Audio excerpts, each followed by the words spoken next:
नमस्कार, मैं डॉक्टर अंकित पारक हूं। मैं एक एलर्जी स्पेशलिस्ट हूं। आज हम बात करेंगे नट एलर्जी के बारे में। कई प्रकार के नट्स हैं जो हम लोग खाते हैं। पिस्ता, बादाम, काजू, अखरोट, मूंगफली। इन नट्स से धीरे धीरे देखा गया है कि एलर्जिक रिएक्शंस होते हैं और इंडिया में इनकी संख्या धीरे धीरे बढ़ रही है। ये समझते हैं इस वीडियो में कि नट एलर्जी के क्या सिम्टम्स होते हैं, उसका हम प्रॉपर डायग्नोसिस कैसे बनाते हैं, और यदि किसी को नट एलर्जी है तो उन्हें क्या क्या प्रिकॉशंस लेने चाहिए। नट एलर्जी के सिम्टम्स किसी भी फूड एलर्जी की तरह सिमिलर होते हैं। बच्चे ने एक पर्टिकुलर नट खाया और तुरंत ही बच्चे के स्किन पे रैशेस आ गए, लाली आ गई, पित्ती आ गई, जिसको अर्टिकेरिया भी कहते हैं। कुछ बच्चों में जीभ या होंठ भी सूज सकते हैं, जिसको एंजियोएडिमा कहा जाता है। कुछ बच्चों में पेट में दर्द हो सकता है मरोड़ के साथ, उन्हें उल्टियां हो सकती हैं या लूज मोशंस भी हो सकते हैं। कई बच्चों में खांसी, वीजिंग, आंखों से पानी आना, ये भी लक्षण देखे जा सकते हैं। काफी बार ये रिएक्शंस माइल्ड होते हैं, जैसा कि हमने बात करी, लेकिन कुछ बच्चों में ये रिएक्शंस सिवियर भी हो सकते हैं। इस कंडीशन को एनाफिलैक्सिस कहा जाता है। एनाफिलैक्सिस एक लाइफ थ्रेटनिंग प्रॉब्लम है जिसमें बच्चे की जान भी जा सकती है। बच्चे का ब्लड प्रेशर कम हो जाता है, पल्स वीक हो जाती है, बच्चा गिर सकता है, फेंट हो सकता है।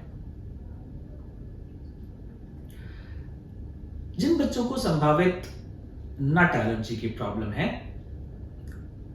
उनके हम एलर्जी टेस्ट अवश्य करते हैं, ये जानने के लिए कि कौन से नट से बच्चे को दिक्कत है, और साथ ही में ये भी जानने के लिए कि कौन सा नट बच्चा खा सकता है और कौन सा नहीं खा सकता है, क्योंकि ये कॉमनली देखा गया है कि नट एलर्जी एक से ज्यादा नट से भी हो सकती है। दो प्रकार के टेस्ट अवेलेबल हैं, स्किन प्रिक टेस्ट और blood allergy test. Skin prick test में हम एलर्जेंस को, स्पेशलाइज्ड एलर्जेंस को बच्चों के फोरआर्म पे एक ड्रॉप्स फॉर्म में लगा देते हैं। एक बार में हम कई मल्टीपल एलर्जेंस को टेस्ट कर सकते हैं। एलर्जन लगाने के बाद हम एक स्पेशलाइज्ड लांसेट से उस एरिया को हल्का सा स्क्रैच कर देते हैं। इसमें कोई दर्द, पेन, ब्लड नहीं होता।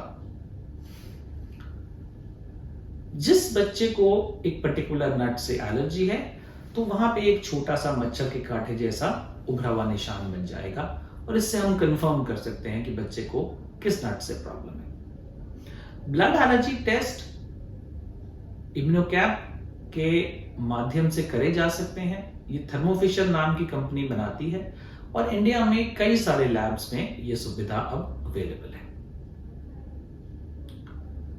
कुछ बच्चों में नट एलर्जी का अगर डायग्नोसिस इन टेस्ट से नहीं बन पा रहा है, तो हम एक ओरल फूड चैलेंज टेस्ट भी कर सकते हैं, जिसमें हम धीरे धीरे बढ़ा के उस नट को एक सुपरवाइज्ड सेटिंग में, यूजुअली हॉस्पिटल सेटिंग में बच्चे को देते हैं, और ये देखते हैं कि क्या इस बच्चे को इस नट से कुछ रिएक्शन आता है या नहीं। ये समझना जरूरी है कि फूड चैलेंज टेस्ट एक सुपरवाइज्ड हॉस्पिटल सेटिंग में ही होना चाहिए, क्योंकि कुछ बच्चों को रिएक्शंस हो सकते हैं और ये रिएक्शंस घर पे मैनेज करने मुश्किल हो जाते हैं। यदि बच्चे को नट एलर्जी है, तो हमें क्या क्या सावधानियां बरतनी चाहिए। जैसा कि कॉमन सेंस बताती है कि यदि आपको किसी चीज से एलर्जी है या बच्चे को एलर्जी है, तो हमें वो चीज नहीं खानी है। लेकिन ये चीज इतनी सिंपल नहीं होती है। यदि बच्चे को नट एलर्जी है, तो हम रेकमेंड करते हैं कि जब आप बाहर कुछ खाएं तो कोई भी नट नहीं खाएं, क्योंकि छोटे छोटे टुकड़ों में पीस में होने के बाद ये बताना बहुत ही मुश्किल है कि ये नट क्या है, ये काजू है कि पिस्ता है कि बादाम है कि मूंगफली है, बताना बहुत डिफिकल्ट होता है। यदि आप कुछ सामान बेकरी से खरीदते हैं, कहीं बाहर से खरीदते हैं, तो आपको बेकरी से पूछना चाहिए कि इसमें कोई नट्स हैं या नहीं। आपको स्कूल अथॉरिटीज को इन्फॉर्म करना चाहिए कि आपके बच्चे को नट एलर्जी है। अगर आप किसी रेस्टोरेंट में खाना खाते हैं तो आपको वहां के शेफ से बात करनी चाहिए कि कि बच्चे को नट एलर्जी है और हमें ऐसा कोई खाना ना दिया जाए जिसके अंदर नट्स हो। फिर भी नट एलर्जीज ओकेजनली एक्सीडेंटल रिएक्शंस पाए जाते हैं। बच्चों को कई बार नहीं पता चलता कि इस चीज में नट्स है, और क्योंकि ये रिएक्शन सिवियर हो सकते हैं तो सब पेरेंट्स को ये पता होना चाहिए कि इन रिएक्शंस को कैसे मैनेज करते हैं। हम सारे पेरेंट्स को, केयर गिवर्स को ये सिखाते हैं कि यदि बच्चे को कोई सिवियर रिएक्शन हो जाता है, एनाफिलैक्सिस हो जाता है, तो उसको आपको कैसे मैनेज करना है। इसका ट्रीटमेंट में सबसे इंपॉर्टेंट है ये समझना कि जो मेडिसिन ऑफ चॉइस है वो एपिनेफ्रीन है, और आपके पास हमेशा 2 लोडेड सिरिंजेस एपिनेफ्रीन की होनी चाहिए, और आपको अपने एलर्जिस्ट से ये जरूर सीखना चाहिए कि हम एपिनेफ्रीन कैसे दे सकते हैं।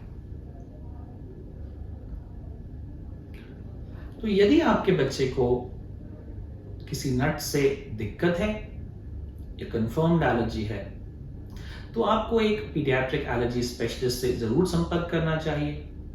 ये समझना चाहिए कि कौन सा नट बच्चा खा सकता है, कौन सा नहीं खा सकता है। एक प्रॉपर एलर्जी परीक्षण स्किन प्रिक टेस्ट के रूप में करवाना चाहिए, प्रॉपर एडवाइस लेनी चाहिए, और साथ ही में ये भी सीखना चाहिए कि यदि बच्चे को कोई इमरजेंसी रिएक्शन हो जाता है तो हमें उसको एड्रेनालिन या एपिनेफ्रीन किस तरह देना है, कैसे देना है। ज्यादा जानकारी के लिए आप हमारी वेबसाइट ankitparak.com पर लॉगिन भी कर सकते हैं। धन्यवाद।